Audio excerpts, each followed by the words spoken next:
tá. Boa tarde a todos.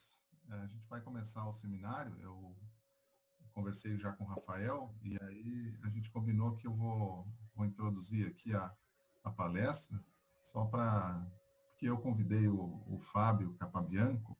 Já de antemão agradeço, né, o aceite dele, mora também em São José dos Campos, mas como a gente está nessa situação aí, cada um na sua casa, né?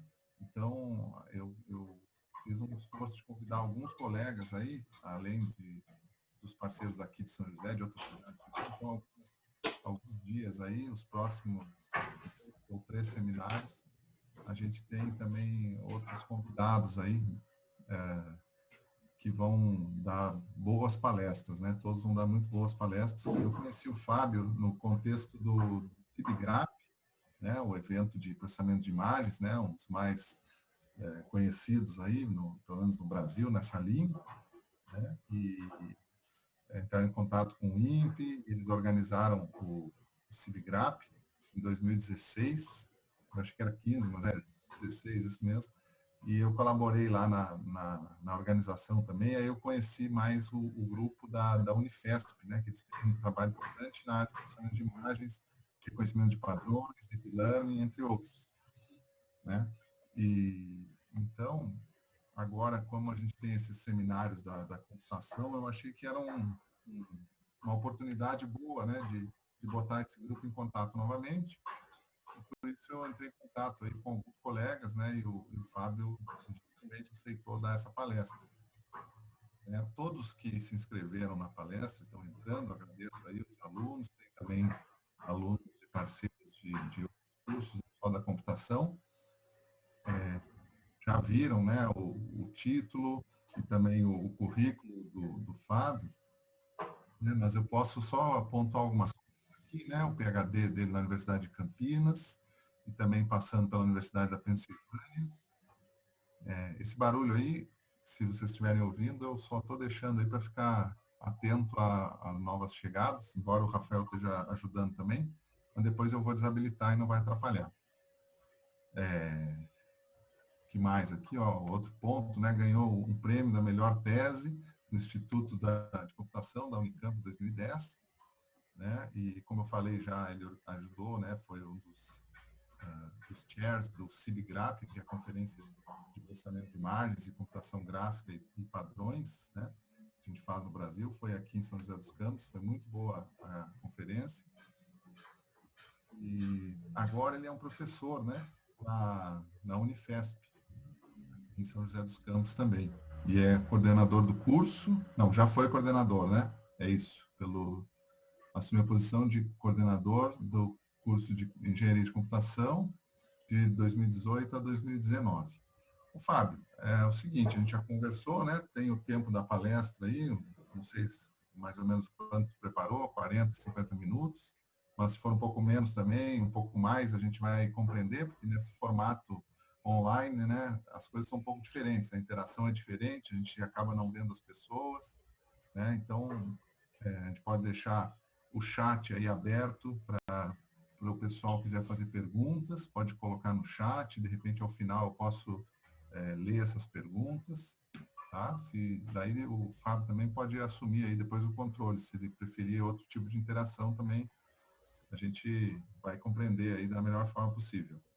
Tá? Então, o título e toda a parte da palestra eu vou deixar a cargo do Fábio mesmo.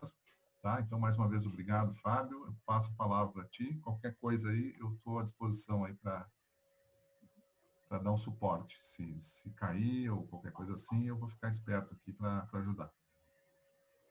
Legal, obrigado. Eu vou começar a compartilhar já o slide aqui, tá? Eu queria agradecer, então, Thales, pelo convite, fazer parte aí desses eventos aí das palestras, né? Muito bom estar de volta aí, em contato com o INPE depois de um tempo, né? Que a gente ficou um pouquinho longe, né? Mas é sempre assim, as coisas vão e voltam, né? Pesquisa a gente espera, onde a gente menos espera, às vezes a gente volta a ter colaboração. Ou mesmo que seja até uma palestra, também é muito bom. Então, vamos lá, eu vou colocar aqui o slide, né? Aí eu vou compartilhar aqui a tela. Só me Já, dá vamos uma ver. resposta se tá legal, assim, se vocês estão Sim, enxergando bem. dá para enxergar.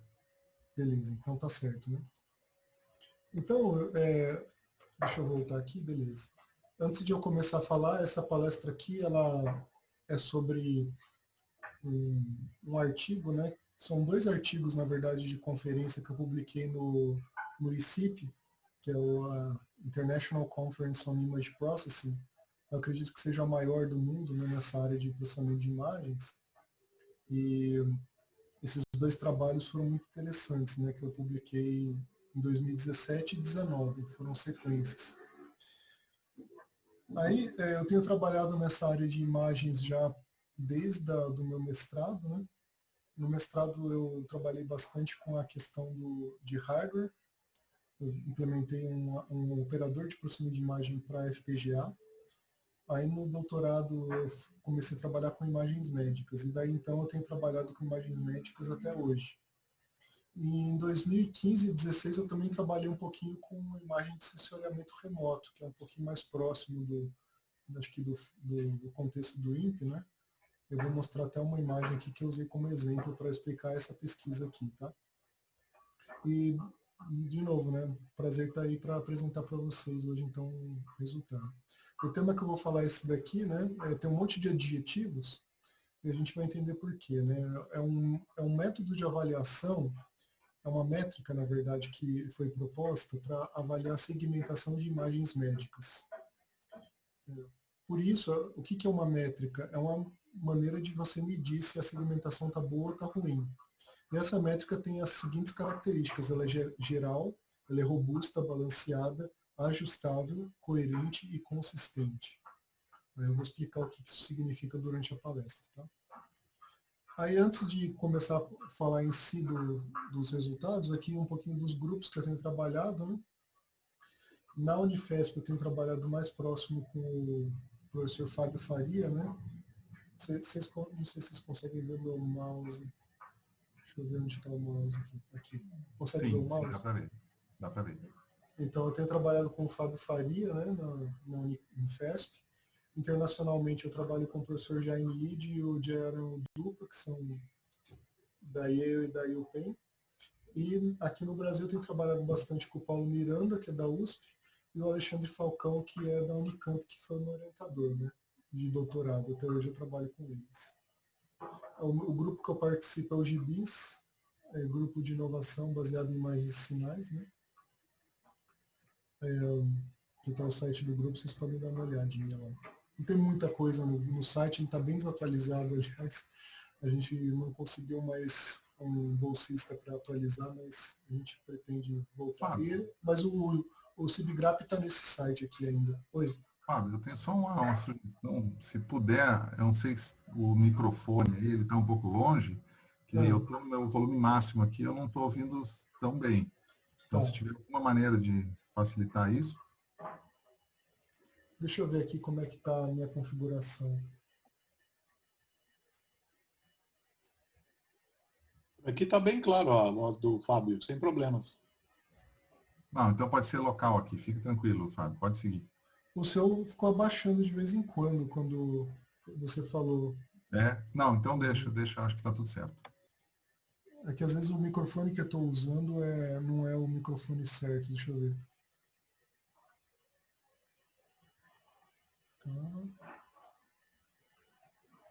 Eu acho que é isso aí mesmo. Dá para aumentar um pouquinho o volume, deixa eu ver aqui se ele... Deixa eu tirar aqui para ajustar automático. Ver se está muito alto agora, se está estourando. Não, melhor, aumentou mesmo. Mas o pessoal disse que está bom no chat. Então, Mas agora está bom para todo mundo ainda? Melhorou, aumentou aqui. Aumentou. Beleza. Então vou deixar assim. Então é isso, né? Um pouco sobre a minha história, o Thales já falou um pouquinho, né? Eu vou começar a palestra em si. Então, para motivar, essa figura aqui foi um artigo que eu publiquei com um ex-aluno de mestrado, né? Que inclusive ele não defendeu, ele publicou dois artigos de revista e não defendeu, infelizmente. Problemas pessoais, né? Mas aqui a gente tem um artigo que a gente conseguia calcular o nível de água dos reservatórios, né? Naquela época que teve as secas, a gente, por imagens de sensoriamento remoto, conseguiu uma precisão de alguns centímetros ou milímetros, bem pouquinho assim a gente conseguia. E uma das coisas que a gente precisava fazer era segmentar o rio, né? E separar a margem da água. E aí o que é a segmentação? Vamos supor que isso daqui seja o gabarito, né? Não está exato, eu sei, né? Mas vamos supor que isso daqui seja o gabarito, essa região branca seja o rio, e a região que está preta aqui seja a borda, né? Seja a margem do rio e a terra. O objetivo de um método de segmentação é rotular cada pixel da imagem de modo que os pixels do rio fiquem de uma cor e os que não pertencem ao rio fiquem de outra. E vamos dizer que isso daqui seja a imagem do gabarito, seja o resultado que a gente deseja alcançar, né? O que a gente tem aqui? A gente tem algumas medidas, vamos dizer, alguns indicadores que podem ser usados para avaliar quão bom foi o resultado de uma segmentação em comparação com o gabarito. Vamos supor que a gente tem dois resultados aqui, tá? Essa bolinha vermelha eu coloquei como se fosse a região que ele errou. Vamos supor que isso daqui ele não colocou como branco, colocou como preto e foi terra. E aqui essa região vermelha foi feita como, vamos supor que ele colocou como água, onde deveria ser terra, né? A gente tem o que? Então, a gente tem os pixels que ele acertou, a gente chama de verdadeiro positivo, em inglês true positive, né?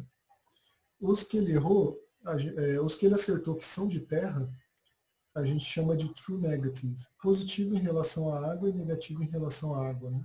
Então é verdadeiro positivo, verdadeiro negativo. Agora, os que ele disse que eram terra, mas eram água, na verdade, no gabarito, a gente chama de falso negativo. E o que ele falou que era água e que, na verdade, no gabarito era terra, a gente chama de falso positivo.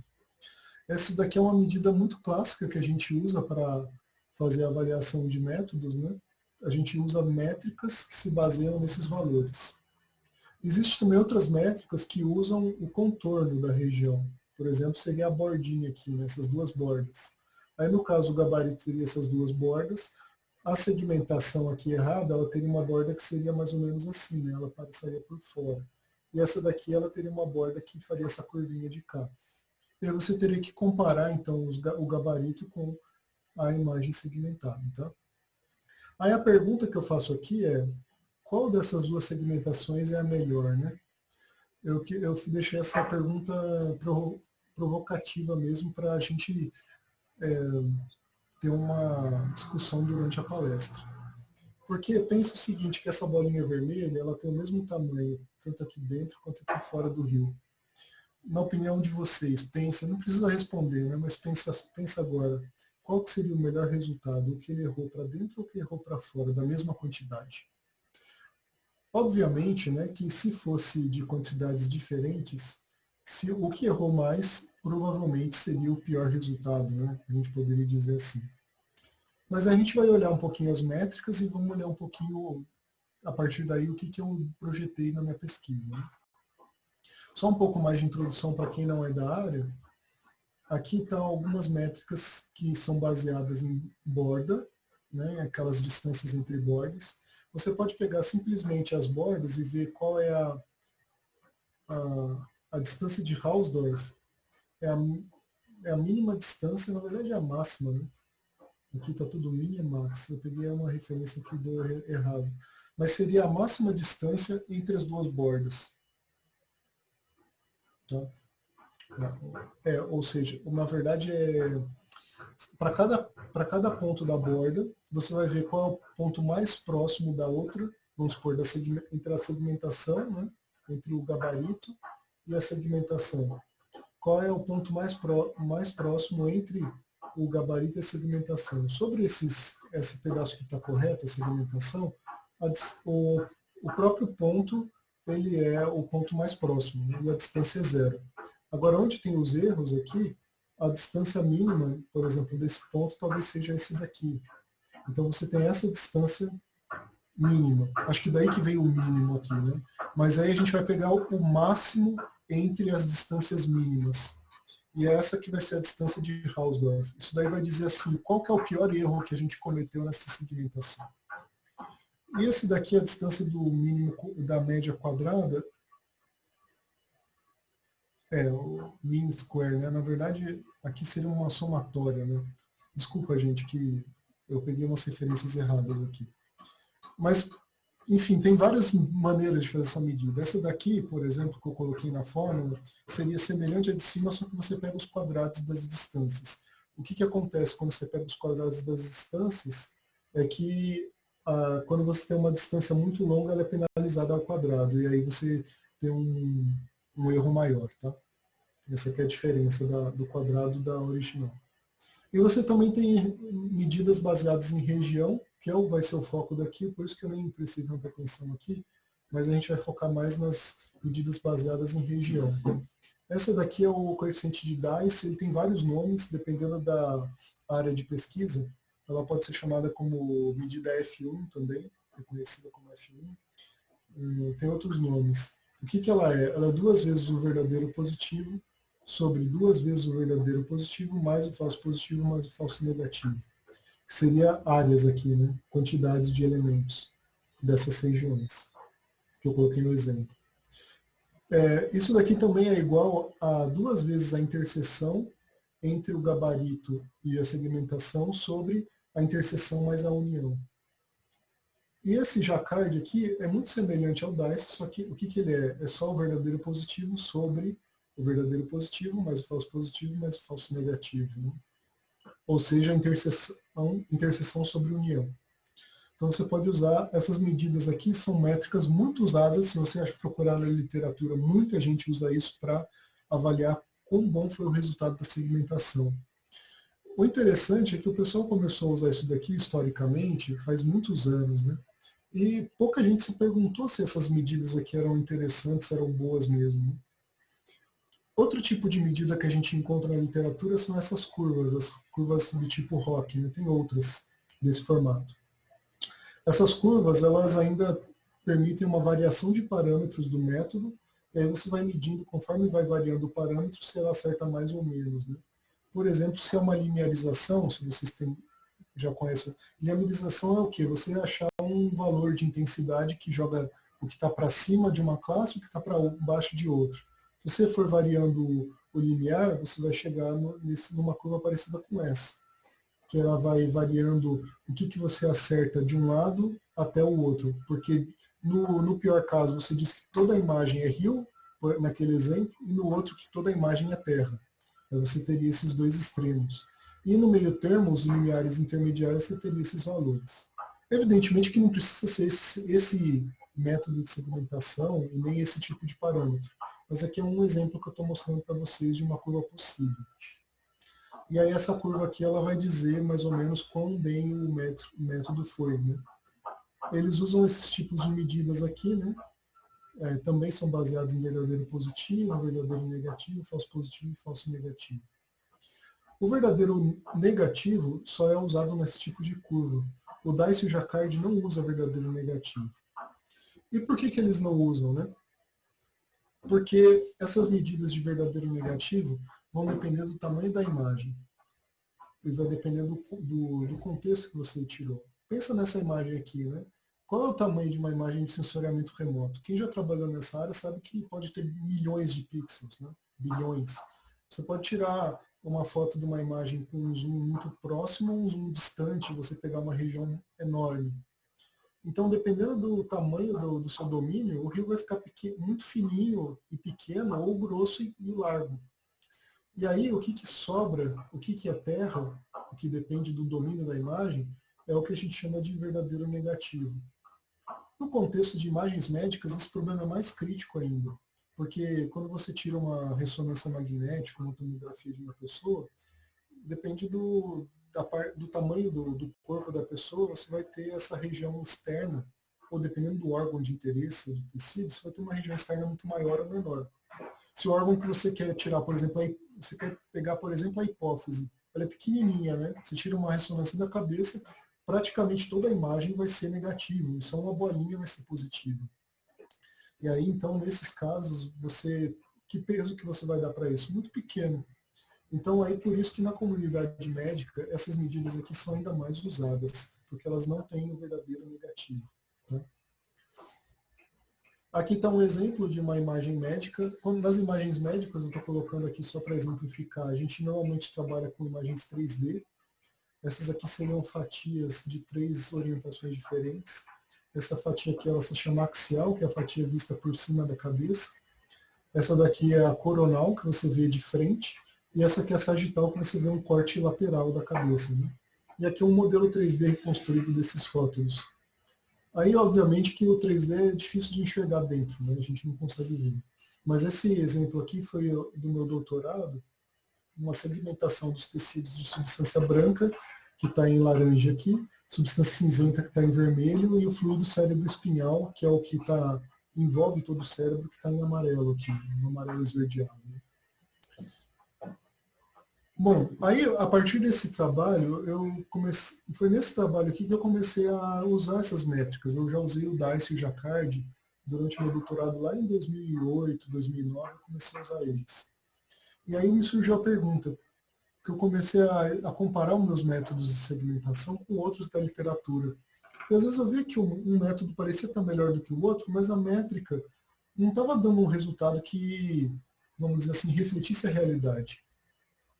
Então aí o que eu propus? Em 2017, depois de algum estudo, eu comecei a dar uma analisada melhor no fluido cérebro-espinhal especificamente, né? E um dos problemas que tinha é o seguinte: primeiro, para você achar uma imagem de segmentação que tem um gabarito, que seria essa imagem aqui da direita, né, em relação a essas da esquerda, essa é o gabarito dessa, né, só que em outra orientação, é a mesma coisa aqui, essa seria o gabarito dessa em outra orientação. Desculpa. O que tem diferente dessas duas imagens? Essa aqui foi uma imagem sintética, foi criada pelo computador com base em Atlas. O que é um Atlas? É uma compilação de um monte de cérebros de pessoas, você faz uma média e você gera um modelo artificial. Né? E aí a vantagem é que você já tem o gabarito automaticamente, porque você já sabe onde estão os tecidos, com base no que você criou isso no computador, você pode criar do jeito que você quiser. Na imagem real você não tem o gabarito, tem que ser um especialista que vai lá e pintar cada pixel da cor que ele deveria ser. E o problema é, a gente não tinha um gabarito até então, eu não sei se tem mais, porque eu não olhei a literatura dos últimos 2, 3 anos, de substância cérebro-espinhal em torno do cérebro que fosse feita manualmente e que fosse correta. Essa daqui é o especialista segmentou o fluido cérebro-espinhal só dentro dos que a gente chama de ventrículos, que são esses buraquinhos que a gente tem no meio do cérebro. Em torno dele, que são os giros e os sulcos, a gente não tem a segmentação de fluido cérebro-espinhal como nesse modelo aqui artificial. E aí olha o resultado. Aqui no gabarito, a região escura é o fluido cérebro-espinhal, não tem nada em torno do cérebro, enquanto que aqui no gabarito dessa imagem aqui artificial, a gente vê claramente que existem esses pixels. Né? E aí, eu quis melhorar a avaliação não só do fluido cérebro-espinhal, mas da imagem inteira. Outra coisa que eu observei nesse gabarito é que tinha uma região errada. Eles simplesmente rotularam uma parte que a gente chama de tronco do cérebro, que é perto do cerebelo, já indo para a medula, que ela estava toda como substância branca, mas na verdade ela não é. Tanto é que no Atlas, por exemplo, você vê algumas partes aqui de substância cinzenta. Então o que eu fiz? Eu resolvi fazer uma nova avaliação dos mesmos métodos do meu doutorado e eu quis fazer também uma avaliação de uma métrica diferente. Eu avaliei essas 3 coisas nesse artigo de 2017. Aí eu usei essas 2 bases de dados, o IBSR, que é uma base real, e o BrainWeb Phantom, que é uma base artificial. Também eu notei, e isso daí a literatura já dizia, eu pesquisei isso faz muitos anos, né, que dizem que a resolução das imagens de ressonância magnética, assim também como acontece também nas imagens de sensoriamento remoto, né, elas sofrem do efeito de volume parcial, que o pixel não é pequeno o suficiente para conter apenas uma classe da segmentação que a gente deseja fazer, né. E na literatura médica a gente chama isso de efeito de volume parcial. Algum pixel, de repente, ele está na borda e ele contém tanto substância branca como cinzenta. Ou pode conter até as 3. Tá? E aí eu quis estudar também qual é o efeito disso no resultado final da segmentação? Na base do IBSR, eu percebi que existe entre 26% a 38% dos pixels são de volume parcial, uma quantidade muito grande. E por que isso? Porque a estrutura do cérebro, olha quanto ela é cheia de sulcos, né? O cérebro ele é como se fosse um formato de uma ameixa, uma uva passa, né? Então ele tem muitas entradinhas que dão margem para você misturar os volumes. Então isso daí foi um problema que a gente, né, no caso, estudou.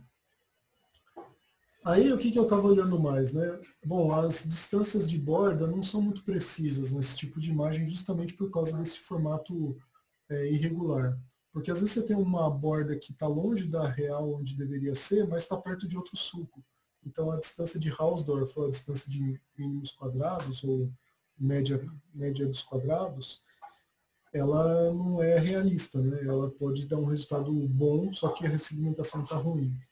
Então, normalmente o pessoal usa mesmo na literatura métodos baseados em região. E os mais populares são os que baseiam nessas 4 medidas. Essas curvas, o problema delas é que elas usam um verdadeiro negativo. E, como eu disse, elas não são boas por causa do tamanho do domínio da imagem. Então, sobrou o quê? Sobrou DICE e Jacquardix, que eram realmente as mais usadas. Só que aí o que acontece? Ao estudar um pouco mais essas medidas, eu percebi que elas eram mais sensíveis quando você errava para menos do que para mais. O que significa isso? Eu vou mostrar aqui um gráfico, né, ou 2 gráficos para vocês verem. Olha essa curva aqui que é a verdinha, né? Aqui está essa curva aqui, que ela é o valor da métrica. Essa daqui, se eu não me engano, essa aqui é do DICE, essa verdinha. E aqui é a fração que a gente tem de falso positivo ou falso negativo em relação ao verdadeiro positivo mais o falso negativo. O que é o verdadeiro positivo mais falso negativo? É o tamanho do objeto. Tá? No caso, vamos supor que a gente está segmentando, vamos pensar naquele exemplo do rio. Seria o tamanho do rio aqui, e aqui seria o quanto que a gente errou de água e o quanto a gente errou de terra. Só que isolando os dois, tá? Então, se a gente errar bastante, na verdade é a fração de um sobre o outro. Se a gente errar a mesma quantidade de terra em uma, né, de água em uma e de terra na outra, a que errou, que deu falso positivo, desculpa, falso positivo é terra, né? O que errou na região de terra, ele disse que era água. Na que errou, que disse que era água onde era terra, ele vai ter um valor de métrica muito maior do que quando ele disse que era terra onde era água. Por quê? Porque quando ele erra toda a água do rio, vamos dizer, ele classifica, ele pinta toda a imagem de terra. Ele diz que nada é água. O acerto dessa métrica DICE é 0. Agora, se você fizer o contrário, você pegar a imagem inteira e dizer que tudo é água e que nada é terra, você mesmo assim acerta 66%. Quer dizer, você acertou 66% de uma coisa que você não fez esforço nenhum. E eu achava isso muito errado. Naquele exemplo das bolinhas, que eu vou voltar neles, o que acontece, né? A bolinha que estava dentro da água, ou seja, que você disse que a água era a terra, você tem um acerto menor do que quando você disse que aquela mesma bolinha de mesmo tamanho estava na terra e você disse que era água. Você tem uma variação diferente de medidas para o mesmo tamanho de erro. E como essas medidas são baseadas em volume, em área, eu achei isso um absurdo. Eu fui estudar um pouco mais sobre isso. Então, em 2007, o que eu fiz? Eu criei uma nova métrica que criava um novo parâmetro. Esse parâmetro aqui, ele ia ter o mesmo formato das 2 métricas originais. Eu chamei ela de DICE balanceado e Jacquard balanceado. O DICE balanceado, ela vai ter um termo a mais, que vai dar um peso a mais quando você errar na região positiva. O que aconteceu? O DICE, quando você pinta a imagem inteira de água dessa vez, você não acerta 66%, você diminui isso para 50%. E o Jacquard, ele acertava normalmente 50%, abaixou para 33%. Tá? Como, obviamente, o nosso erro dificilmente chega nessa região, se você pegar uma região aqui de 50% de erro para menos, vocês vão ver que aqui é quase uma reta. Então, nesses exemplos, ou ele não chega a ser quase uma reta, ele ainda continua sendo, né, uma parábola, mais ou menos. É uma parábola, na verdade. Né? É uma equação quadrática, a gente provou isso. Só que, vamos dizer, nesse caso aqui, ela demora um pouco mais para começar a subir rápido, né, na amarela e na azul. Há uma parábola um pouco mais longa para demorar para crescer, que são as duas métricas que eu propus. Então, nessas duas, elas dão uma aparência mais próxima de reta do que nessas duas aqui, que são as originais. Esse gráfico diz a mesma coisa, tá? Então, essa foi a contribuição do artigo que eu publiquei lá. E eu dei uma estudada, eu fiz uns testes, né, com aquelas imagens que eu tinha colocado para vocês. Isso aqui em relação ao CSF primeiro, ao fluido cérebro-espinhal. O Jacquard, olha só, como o Jacquard ele não penalizava os pixels que você errava para fora da maneira correta, né? Ou que você que se você errasse por excesso tudo bem, né? Aqui não, aqui você olha como abaixou o valor correto da segmentação. O que isso diz? Que a gente não estava acertando cerca de 13% dos pixels de CSF, a gente estava acertando 3% desse método aqui. O que é chocante, né? A gente estava acertando muito menos do que realmente a realidade estava mostrando. E quando a gente considerava o volume parcial, aí olha o que acontece. O nosso erro estava muito perto da borda de onde tem o fluido cérebro-espinhal, que seria, deixa eu mostrar a imagem para vocês, em torno disso daqui, né? Ou aqui, em torno disso. Em torno disso tinha alguns pixels, tanto para dentro quanto para fora, que você considerava que era ou não de fluido cérebro-espinhal, tinha um pouco de fluido cérebro-espinhal, mas dependia do rótulo. E por causa disso que os métodos estavam errando. Eu provei aqui que o volume parcial era, vamos dizer, estava prejudicando demais a avaliação. E não tem como você dizer que estava certo ou errado a segmentação. Dá para você dizer que ela estava com uma porcentagem de acerto ou de erro, mas é muito difícil, né? Porque você rotular manualmente cada pixel é muito complicado, tem ruído, então não dá para a gente dizer com precisão. Então, essa primeira avaliação mostrou que o quê? Nosso método, os 3 métodos que eu avaliei, que são esses 3, estavam horríveis. Mas aí, depois, olhando com mais cuidado para o volume parcial, 2 deles estavam ruins ainda e um deles já estava razoavelmente bom, que era 73% de acerto. Puxa, que legal, né? Então a gente conseguiu uma avaliação mais precisa. E esse método foi o do meu doutorado.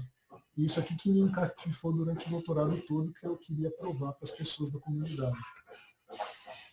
Depois, para a substância cinzenta, olha a diferença que surgiu, né? Aqui a gente subiu para 90% de acerto, né? Do que a gente estava antes. Quer dizer, eles aumentou bastante o acerto em relação ao volume parcial ou não volume parcial. Agora, a substância branca foi o mais interessante, porque a gente conseguiu provar que essa métrica de volume, essa métrica balanceada, ela traz um outro efeito. Juntamente, né, quando a gente considera aquela parte errada do cérebro que foi pintada toda de branco. Aquela região que tinha sido pintada toda de branco, que não tinha sido rotulada direito pelo especialista, olha o que acontece quando a primeira avaliação que existia e agora a avaliação final, né? Com todas as coisas, volume parcial, métrica nova e sem essa região. No método original, o meu era o pior, né? O que a gente tinha proposto, 81% de acerto contra 88% e 86%. Agora aqui, olha o que aconteceu, ele passou esse cara aqui e ele ficou no segundo lugar de substância branca. E bem próximo do outro, né? Um pouco pior, mas ficou mais próximo. Quer dizer, com todas essas mudanças, a gente conseguiu mostrar que, na verdade, os erros que a gente estava tendo na segmentação não era culpa do método. O método estava fazendo a coisa correta, era como era esperado, e provavelmente os outros métodos estavam tentando ser super treinados para aquela base. Então, esse foi o resultado final que a gente obteve nesse artigo aí de 2017, tá? Agora eu vou passar para o artigo de 2019, que aí foi esse título aqui, né? Aquela métrica, agora eu foquei muito mais na métrica do que no volume parcial e naquelas questões lá da aplicação médica. e que também tem interesse, tem aplicação em uma área muito maior. Tá? O que a gente conseguiu fazer aqui? A gente conseguiu ver, primeiro, mais na segmentação médica, a gente queria essas 3 características aqui. A gente queria que o método fosse robusto, ou seja, não tivesse o verdadeiro negativo, não dependesse do tamanho do domínio da imagem. A gente queria balancear falso positivo e falso negativo, como padrão. Mas a gente poderia também adaptar e dar um peso maior para um dos dois se a gente quisesse. Por quê? Pense em 2 aplicações aqui. A primeira, que você está fazendo uma segmentação para um tratamento de câncer. E você está segmentando o tumor. Se você errar para menos, pode ser catastrófico, né? Porque aí você vai, quando o médico for fazer a remoção do tumor, ele vai ver um tumor muito menor do que realmente é, e aí ele pode deixar um pedaço do tumor lá dentro, ele vai voltar a crescer e pode matar o paciente. Por outro lado, se a gente for pensar assim numa cirurgia que é para tratar a epilepsia, às vezes existe isso, né? A pessoa tem uma epilepsia tão grave que ela tem que remover uma parte do tecido cerebral. Aqui o contrário, se você super segmentar a região que é para ser removida, a pessoa pode perder funções cerebrais importantes para tentar tratar do problema.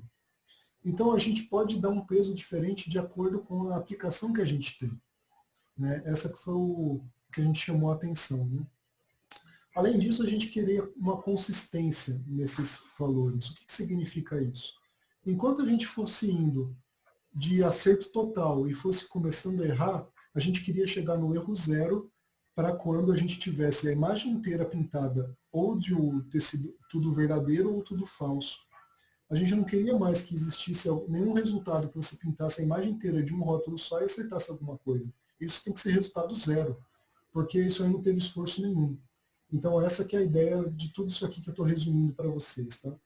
A gente queria colocar isso na métrica também. Desculpa que eu vou ter que avançar um pouquinho mais rápido para dar tempo, tá? Mas a gente está no tempo, está razoável. Então a gente queria que fosse, na verdade, um degradê, né? uma queda gradual da acurácia conforme o erro fosse aumentando. E também a gente queria que o erro fosse, por padrão, se a quantidade de erro fosse igual, o valor do erro fosse igual também. A gente está pensando aqui em erro de volume, né? Ou de área. Então teria que ser o mesmo erro para a mesma quantidade de pixels rotulados incorretamente. Tá. Então a base da nossa métrica foi o seguinte, vamos pensar assim, a gente vai pegar o tamanho do objeto que a gente quer segmentar, para a gente não correr o risco de pegar nada de fora, né, de verdadeiro ou negativo, e a gente vai subtrair o que foi falso positivo e subtrair o que foi falso negativo, e multiplicar esses 2 valores. O que vai acontecer? Quando ou falso positivo ou falso negativo chegar ao tamanho do objeto, essa expressão aqui já vai dar 0. Evidentemente que o falso negativo, ele pode ser... O falso positivo, desculpa, pode ser maior do que o objeto. Então, isso daqui era um probleminha nessa equação inicial, mas que a gente resolveu. A gente chegou nesse resultado aqui. No paper, vocês conseguem ver que existe uma demonstração matemática muito bonita que eu provo que essa expressão é equivalente a essa expressão aqui. Tá? Não, desculpa, ainda não. Isso aqui é só uma normalização do resultado, desculpa. O resultado é esse aqui. Essa expressão aqui ela varia entre um número muito pequeno e muito grande. Aqui, dividindo pelo tamanho do objeto ao quadrado, a gente consegue uma métrica que varia entre 0 e 1. Tá? Que é o que a gente normalmente quer, a gente quer variar entre 0 e 1. Aí eu consegui provar no paper, essa aqui que é a demonstração matemática, que essas 2 expressões são iguais, elas são correspondentes até o FP ser maior ou igual ao tamanho do objeto. Menor ou igual ao tamanho do objeto. Se o FP é maior que o objeto, essa expressão aqui dá negativa. Pode dar negativa, desde que esse cara aqui não seja 0. Né? Agora essa aqui não. Essa aqui, independente do tamanho do FP, se ele for maior do que o objeto, ainda continua sendo 0. Você consegue fazer uma métrica então, de 0 a 1 bonita, que assim, se o método errou mais do que o tamanho do objeto em falso positivo, vai ter 0. Ela já vai ter 0 e não tem papo. Né? Vamos dizer assim, você está chutando demais pintando muita coisa aí que como cor do objeto, então a gente está considerando que você está dando um chute muito absurdo e está errando tudo. Essa que é a ideia, né? Assim como você chutando que tudo fosse fundo, você também tiraria 0, você chutando que tudo fosse objeto, você também teria que tirar 0. Né? Essa é a ideia de você chegar nessa expressão. E esse FP aqui é essa somatória infinita. Tá? Então é bem legal a demonstração disso daqui. Bom, aí o que essa expressão aqui ela diz? Ela é balanceada, ela é robusta, ela é consistente. Se você colocar a mesma quantidade de falso positivo ou falso negativo nessa expressão, você vai ter o mesmo valor de métrica. Tá? E aí a gente queria fazer ela ajustável. Então a gente colocou um parâmetro alfa que varia entre -1 e 1. Tá? E aí esse parâmetro alfa entrou aqui. Ou seja, ele vai multiplicar o falso positivo ou o falso negativo. Se o alfa for positivo, o falso negativo vai ter um peso muito maior. Se o alfa for negativo, o falso positivo vai ter um peso maior para a métrica, naqueles casos que eu falei, por exemplo, do tumor e da epilepsia, né? E se o alfa for 0, é o padrão, que aí os dois têm o mesmo peso. Além disso, a gente colocou um delta aqui, que esse delta ele ajuda a gente a observar qual é o comportamento desse cara. Primeiro, note que aqui a gente tem, deixa eu voltar aqui na expressão, deixa eu ver se essa expressão está aqui também, desculpa. Está aqui, está aqui. Aquela expressão que era um somatório infinito, que é esse daqui, ao invés de fazer um somatório infinito, a gente faz um somatório até o termo n, e a gente pegar esse n aqui e colocar em 0, com o delta igual a 1, o que acontece? Essa expressão aqui ela é reduzida para o Jacquard. E se a gente, de novo, fizer o n ser igual a 0, ou seja, só pegar o primeiro termo desse somatório e pegar o delta igual a 2, a gente tem DAIS. O que eu provei com isso daqui? Eu provei que essa expressão que a gente estava gerando, na verdade, ela é uma generalização do Jacquard e do DAIS. A gente consegue chegar nos resultados do DAIS e do Jacquard e expandir, generalizar esses métodos. Então, Jacquard e DAIS são aproximações de uma equação que seria a equação ideal e balanceada. Que isso foi impressionante. Mas não só isso, mas quando a gente põe n igual a 1, ou seja, a gente pega os dois primeiros termos desse somatório, a gente vai ter os resultados do ICIP 2017 que eu acabei de apresentar para vocês. Então essa expressão aqui não só engloba o DAIS e o Jacquard, mas engloba os balanceados do DAIS e do Jacquard. Ela engloba as 4 métricas anteriores da literatura. E melhor, elas são completamente balanceadas. Só para dar uma ideia aqui, né, de como é que elas funcionam, eu peguei o exemplo do Jacquard. Aqui é uma métrica com o vermelho escuro aqui é a acurácia 1, 100%, e o azul escuro é a acurácia 0. Quando você tem um erro no falso negativo e ele chega ao tamanho do objeto, você tem acurácia 0. Aqui é uma mistura dos dois erros, né? Agora, quando você erra tudo no Jacquard em relação ao falso positivo, quer dizer, você pintou a imagem inteira de verdadeiro do objeto que você está procurando, você tem um acerto de 50%. No balanceado, que é do artigo do ICIP de 2017, a gente continua com esse comportamento, só que bem mais suavizado. Ele chega aqui a 33%. Agora, aqui perto, parece que ela vai graduar o crescimento e igual para todas as direções. Mas aí, conforme vai afastando, vai aumentando o tamanho do erro, a gente vai vendo que a métrica do Jacquard balanceado também não é perfeita.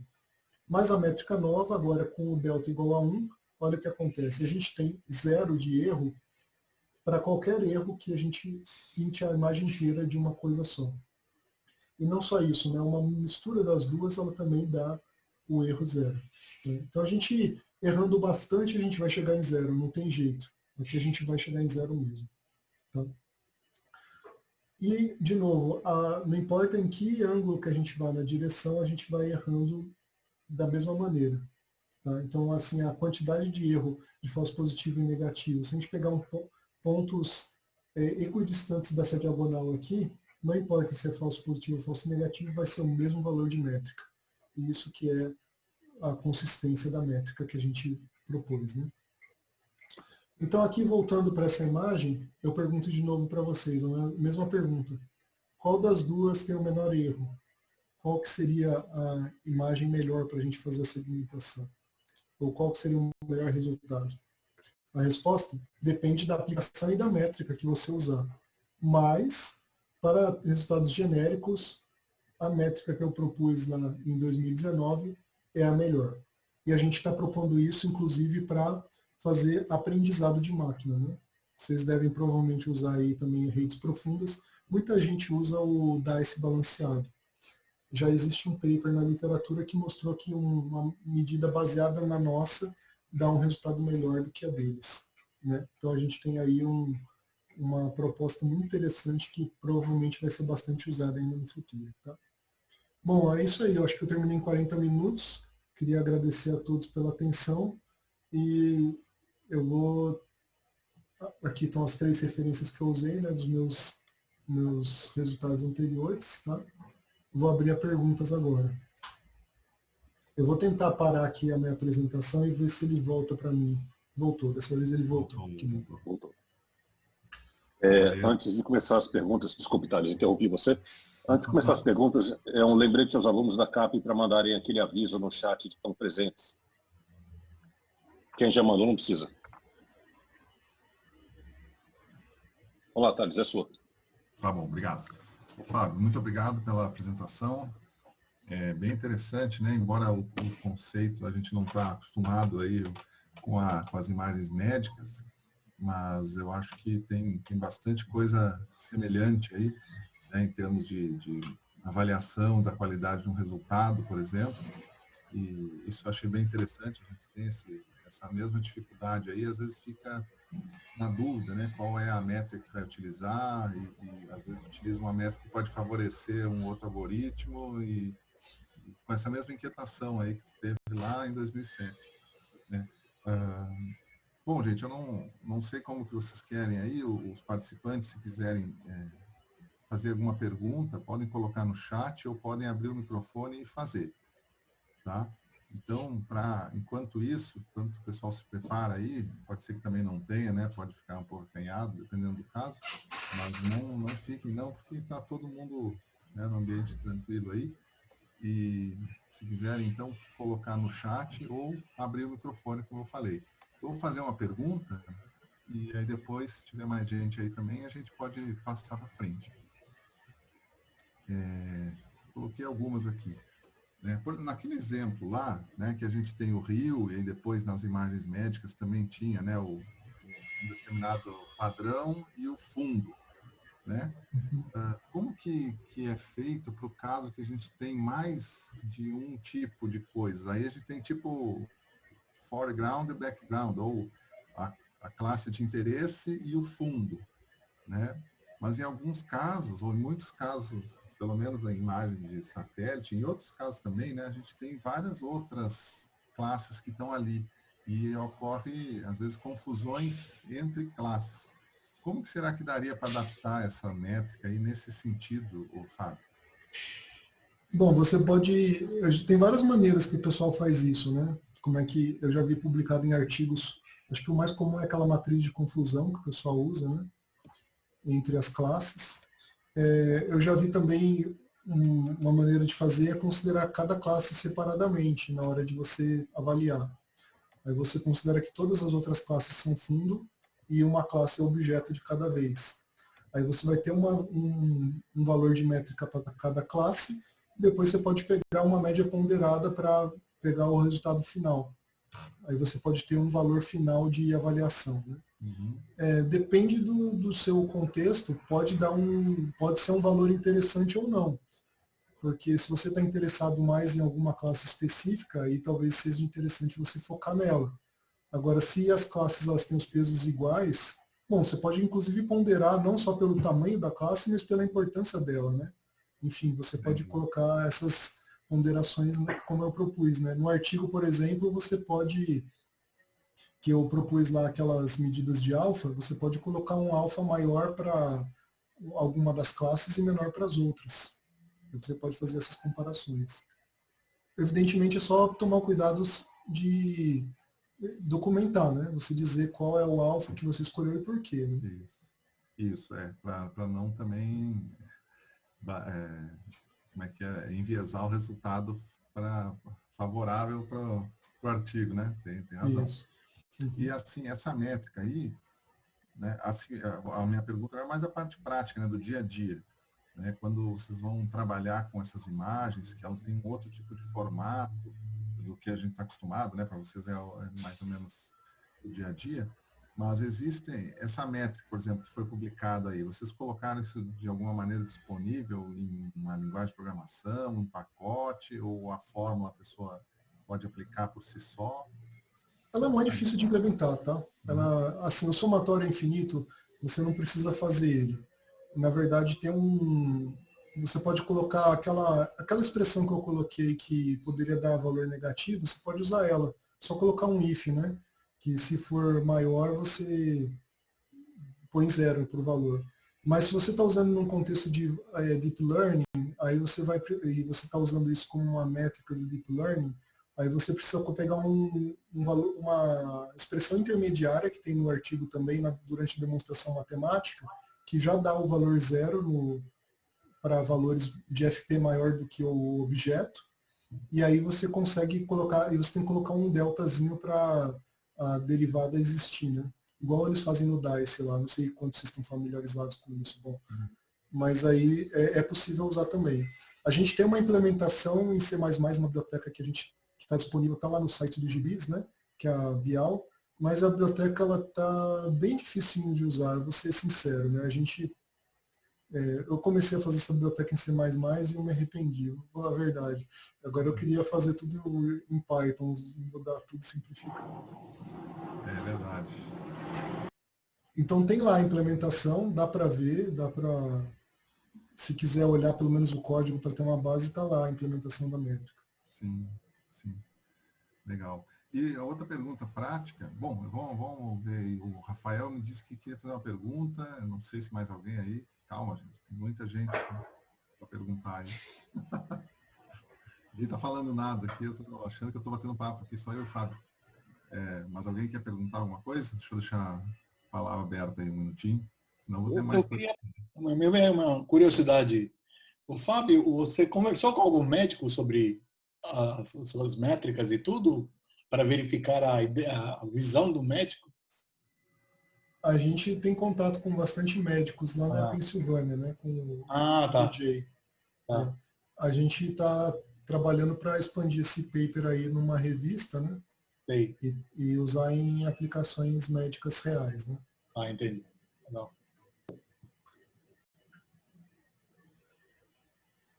Posso? Pode, por favor. Bom, Fábio, a pergunta é a seguinte, você mostrou rapidinho, é mais no começo da apresentação, aquela ideia do Partial Volume Effect, que você vai ter um voxel que ele vai ter mais de uma classe. Isso realmente é um problema que é constante em discretização de imagem, né? É natural.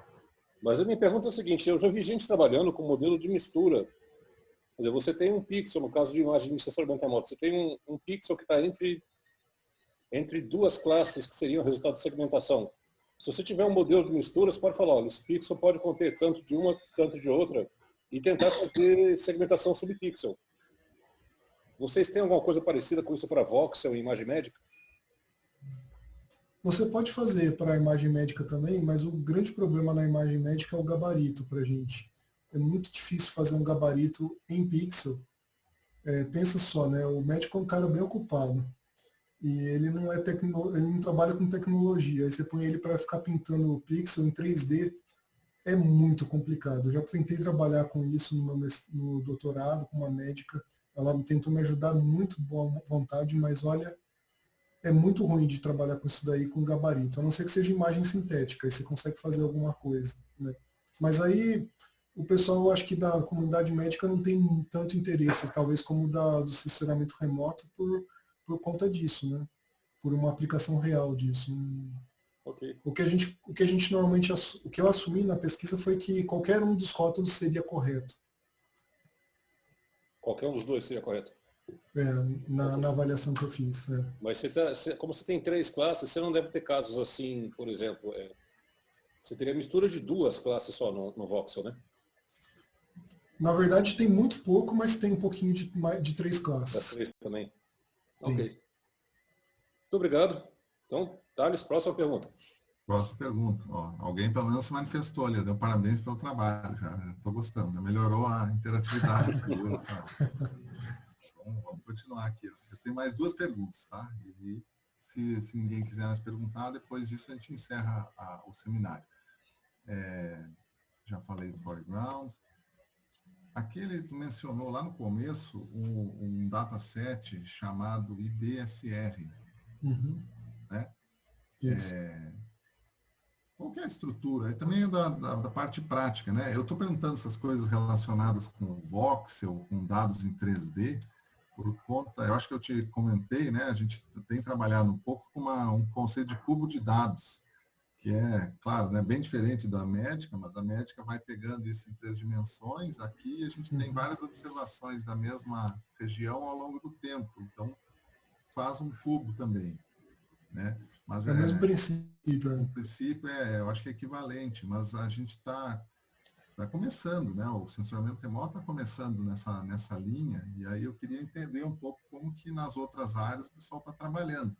Então, por exemplo, esse dataset lá, né? Como que vem as amostras lá? Bem na parte prática. Né? As imagens médicas, elas têm alguns formatos, né? Infelizmente, ela tem alguns formatos, porque é uma confusão enorme. Para a pessoa começar a pesquisar nessa área, ela sofre muito com formato de imagens. Eu não sei se é assim no sensoriamento também, né?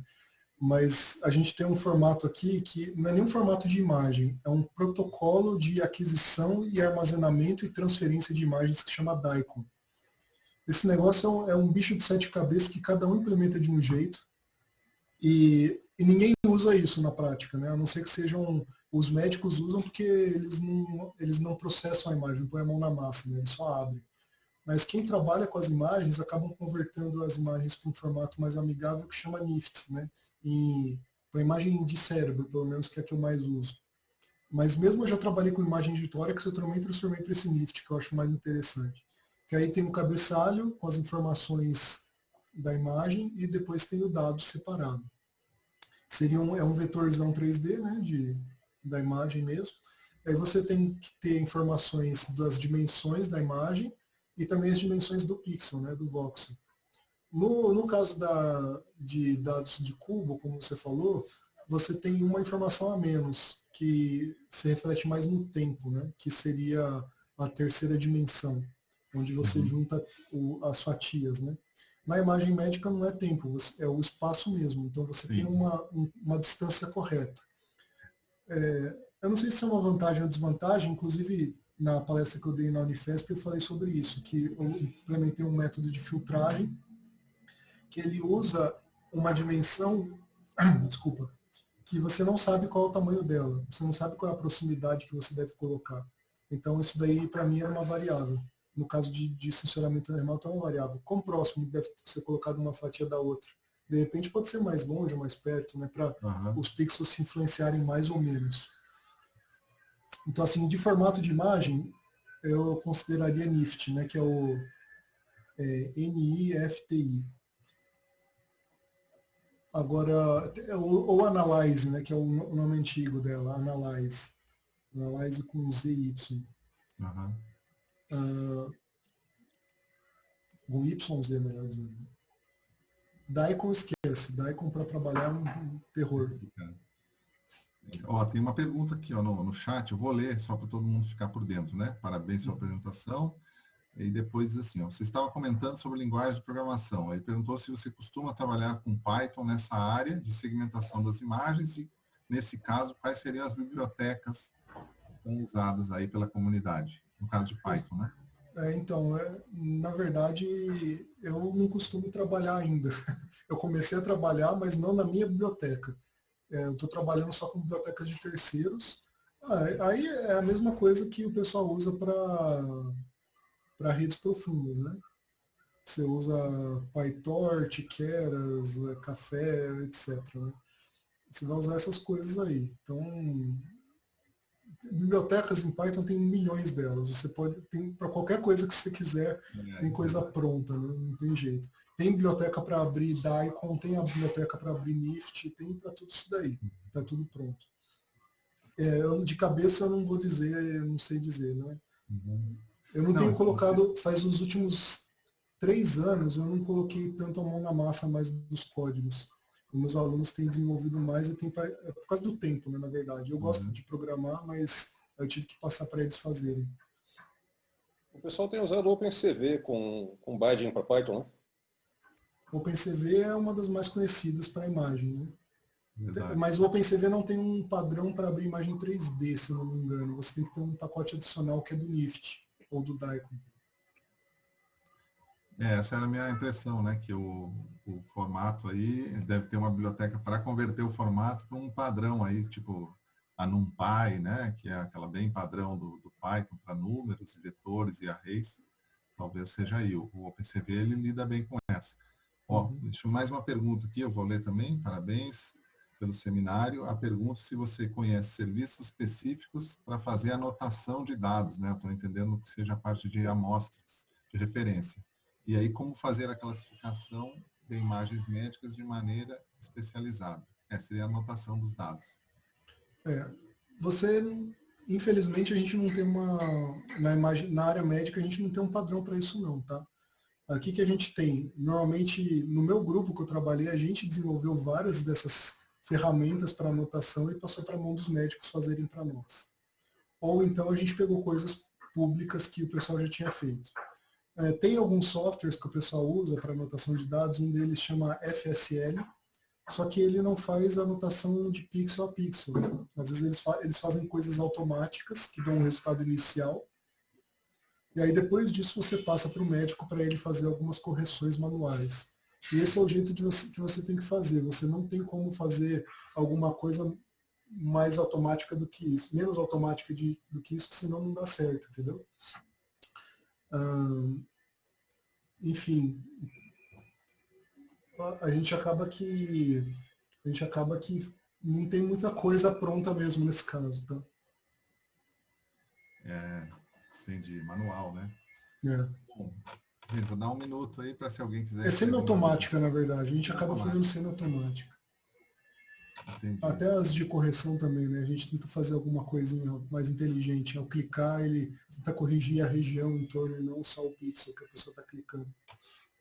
Aquele resultado lá, Fábio, que depois de aplicar a métrica balanceada, um que não foi tão influenciado chamava OPF. Esse é aquele das florestas lá, Optimum. Optimum Path Forest, isso. Forest, né? Isso. Interessante, que eu não sei se ainda é a mesma rodada aí que tem sido trabalhado pelo João Paulo Papa, que eu acho que continuou nessa linha, né, de mexer no algoritmo. Isso. É esse mesmo, né? Tem 2 versões do método, tem a supervisionada e a não supervisionada. Tá. Não, é só para avisar o pessoal aí que esse método, essa pessoa que eu estou falando, João Papa, ele vai dar a palestra daqui 2 semanas, no seminário aqui também. Ele também topou aí o nosso convite, então vai falar um pouco desse algoritmo de classificação aí, bem interessante. E aí já tem até um resultado legal aqui que o Fábio apresentou. Eu trabalhei com o Papa por um tempo, ele foi orientado do Falcão também, e a gente publicou já alguns artigos juntos. Faz um tempinho já. Interessante. Legal. Bom, Fábio, acho que o pessoal colocou essas coisas aí de perguntas, eu já passei, o VJ e o Rafael perguntaram, pacotes. É isso, Fábio. Eu quero agradecer mais uma vez aí, em nome da pós-graduação em computação, do INPE, né? Foi muito boa a palestra, ela mostrou, né, de maneira prática ali para todos. Eu acho que o pessoal da computação aí e também os outros, basicamente parceiros de trabalho no sensoriamento remoto, também puderam compreender algumas coisas, porque os problemas de classificação, no fundo, eles têm várias semelhanças, né? Embora os alvos sejam bem diferentes, de ressonância magnética e na Amazônia, por exemplo, né? Tem escalas e aplicações muito diferentes, mas os problemas por trás, os métodos, eles são equivalentes, né? Então, a gente tem muito a aprender aí com a tua apresentação. Agradecemos aí. Agradeço também todos, eu estava preocupado com a participação aí, mas a gente teve aí quase 40 pessoas nesse seminário, né? Foi super boa a participação. Muito obrigado a todos que estão aí participando, né? E Várias pessoas estão agradecendo aí, dando parabéns, né, o Fábio? Agradecemos em nome de Não, todos. eu que agradeço aí. Obrigado pelo convite. Beleza. Foi muito bom Muito estar aí obrigado. com vocês. Aí. Muito obrigado. Valeu, também. Rafael. Então, ó, já estamos liberados. Boa tarde para todos. Boa tarde, tchau, E DJ, segunda-feira que vem, Thales, de novo aí, Rafael. 14 horas, no Zoom. Ok. Todos aí. Obrigado, pessoal. Manda o convite aí. Até a próxima. Até a próxima. Obrigado, gente. Boa tarde a todos.